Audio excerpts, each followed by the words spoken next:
All right, welcome to Table Talkers with Lucky and DP. I'm DP, I'm lucky. and we have our first guest on the channel. His name is Zeus, and we decided to let him, the guest, have first shot at speaking his mind about Five Nights at Freddy's.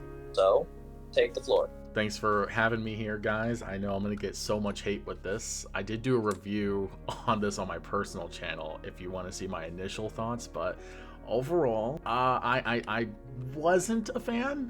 I was, but I wasn't, right?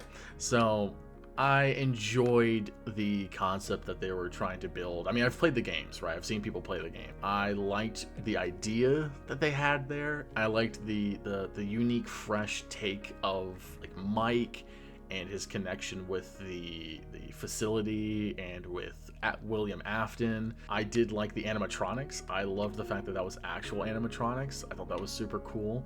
In terms of things I didn't like they made the story over complicated with Vanessa being the daughter of William Afton. I was like, that could have been something you could have introduced in a later movie, right? To tie in with maybe something with security breach if they did that storyline. Or even just to tie in the fact with like 2 and 3, that could have been something.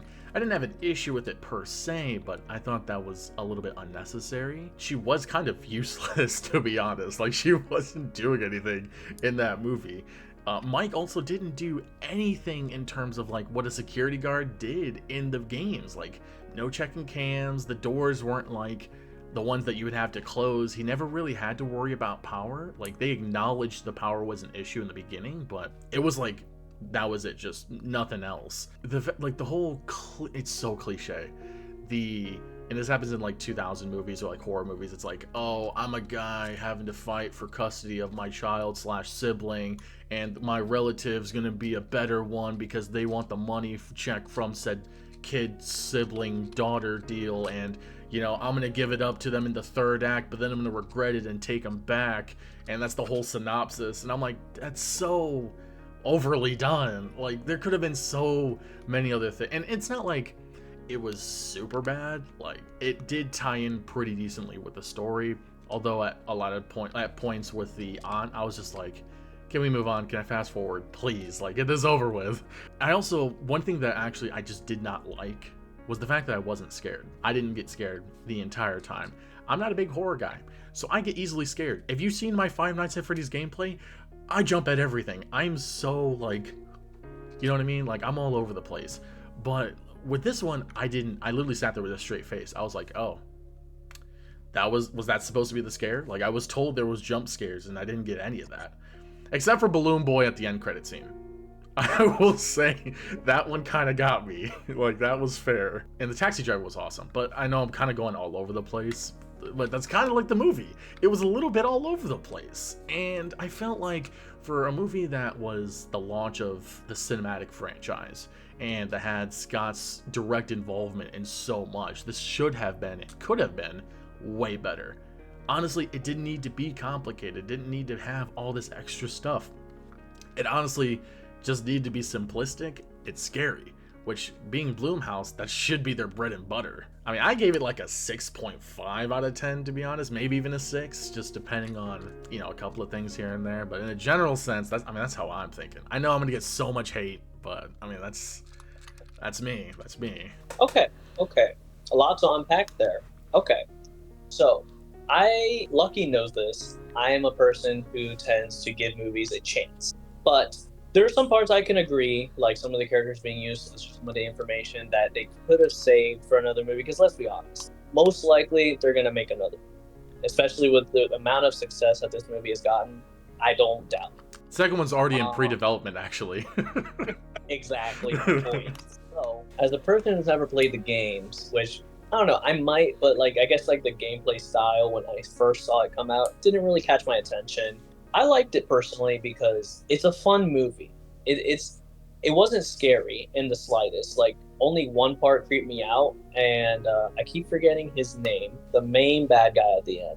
I keep forgetting his name. William Afton? Or Matthew Lillard. Yeah, William Afton, aka Purple Guy, aka Steve Argyle, whatever he was at the freaking job place. Yeah.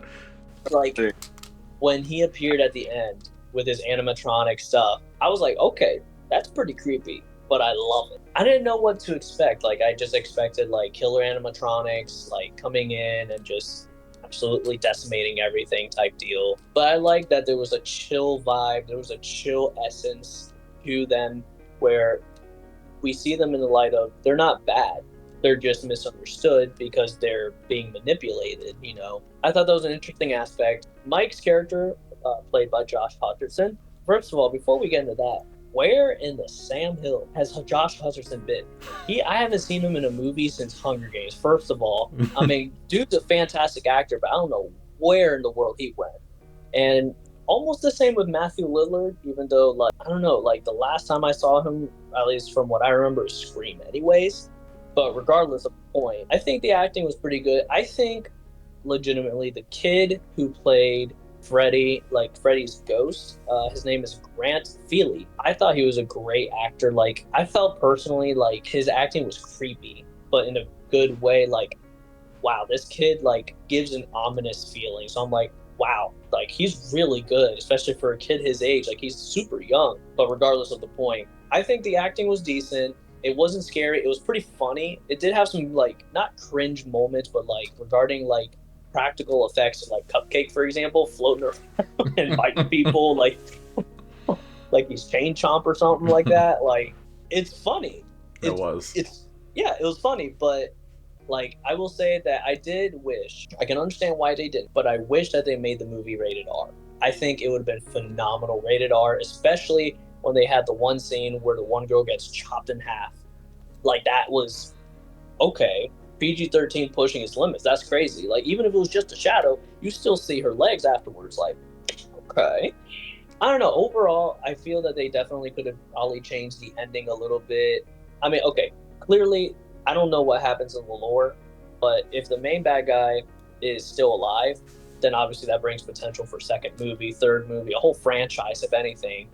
Me personally, if they were about to do a one-off, I wish that they would have just, killed him right there and just like be done with him. But I don't know how the lore goes. Again, personally, I was a fan of the movie because it was fun. Might have to rewatch it again because unfortunately we had a group of teens that did not stop talking, so that really was not fun whatsoever. I feel that. But I overall enjoyed the movie. I thought it was a fun journey, and the rewatchability rate for me, if a movie is rewatchable, it has a high rewatchability rate, then that's good enough for me. I mean, it's on Peacock, so you can definitely rewatch it. Absolutely. Exactly. Now on to Lucky. All right, guys. So if you watched Keys and Mine Short, I originally gave this movie an 8, and I've had more time to marinate on it and kind of think about it. And the more I think about these things, the less effective it is. So much like what I thought of Thor Ragnarok on first watch. I loved Thor Ragnarok. I loved Thor Love and Thunder on first watch, but afterwards, when I rewatched it and I really got down to the nitty gritty, it wasn't good. And I won't say the same for Five Nights at Freddy's to that degree. I'm gonna give it a 6 personally. Now, to Zeus's point, it was all over the place, right? They did use the old gimmick of somebody has custody over a child or sibling, and that's kind of the underlying issue. My problem with the female lead, the police officer, wasn't necessarily that she was so useless in like combat terms. My problem with her is I felt like there was this weird love interest but also friendship thing, but then like turned around and you kind of learn that like she's just obsessed with animatronics, you know what I mean? Like, so it's kind of like they didn't really know what to do with her. I feel like she was kind of an out of place character that the director and I'm sure the screenwriters just it felt like she was a dead end character, right? And there wasn't a lot of growth. There wasn't a lot of any of that. Josh Hutcherson's character, Mike, I felt like Mike was cool in some aspects. He loved his sister, and that camaraderie, that brother sister love, they kind of hit it they did well with that. But I think where they fell short with Mike was, I thought going into this movie, when I first saw him dreaming, that Mike was going to, throughout the movie, kind of piece together where his little brother went. And instead, throughout the movie, you get the same dream over and over and over again, and it's the same scene over and over and over again. There's no progress to it. There's absolutely maybe little tidbits of change that happen, but there's nothing dramatic that happens. We still don't know where the little brother, what's going on with the little brother, and that kind of feels unfulfilling, because throughout the movie you get the sense of all he cares about is finding his little brother, or at least having that closure of knowing what happened to his little brother. So for the film to kind of say whatever to that is disheartening a little bit, because I feel like they would go in the right direction where he's asking the kid, right, what happened to my little brother, what's going on, and then it looked like the kid drew a picture in the dirt of Bonnie, I believe, but there was no concrete thing to what happened to his brother. And that feels like, for a main character who is hoping on that the entire movie, to it just kind of get swept under the rug, I felt like was a missed opportunity, especially for a movie like Fnaf, where, to Zeus's point again, right, they talk about the power, and he's doing nothing that a security guard does. Matter of fact, he literally gets that job to just take naps. Exactly. The entire reason why he gets that job is to take naps. Like, he takes his sleeping medication, and then he's out. You know what I mean? Like, he wouldn't survive the first level of FNAF. You know what I mean? Like, at all. And I felt like the spring trap whole thing, I know it caught DP off guard. To learn that was Matthew Phillips, I believe. Matthew Lillard, but it didn't for me. I knew that it was Matthew Lillard. Oh, yeah. From the time that Mike walked into his office, and he's like, "Hey, there's no options for you job wise." And then as soon as he's about to walk out, "But hey, I have something for you, and please do not hesitate to like." You're kind of random, I knew when you threw me through the soda machine. I knew from "Hi, I'm Matt." You could tell there was something off about him.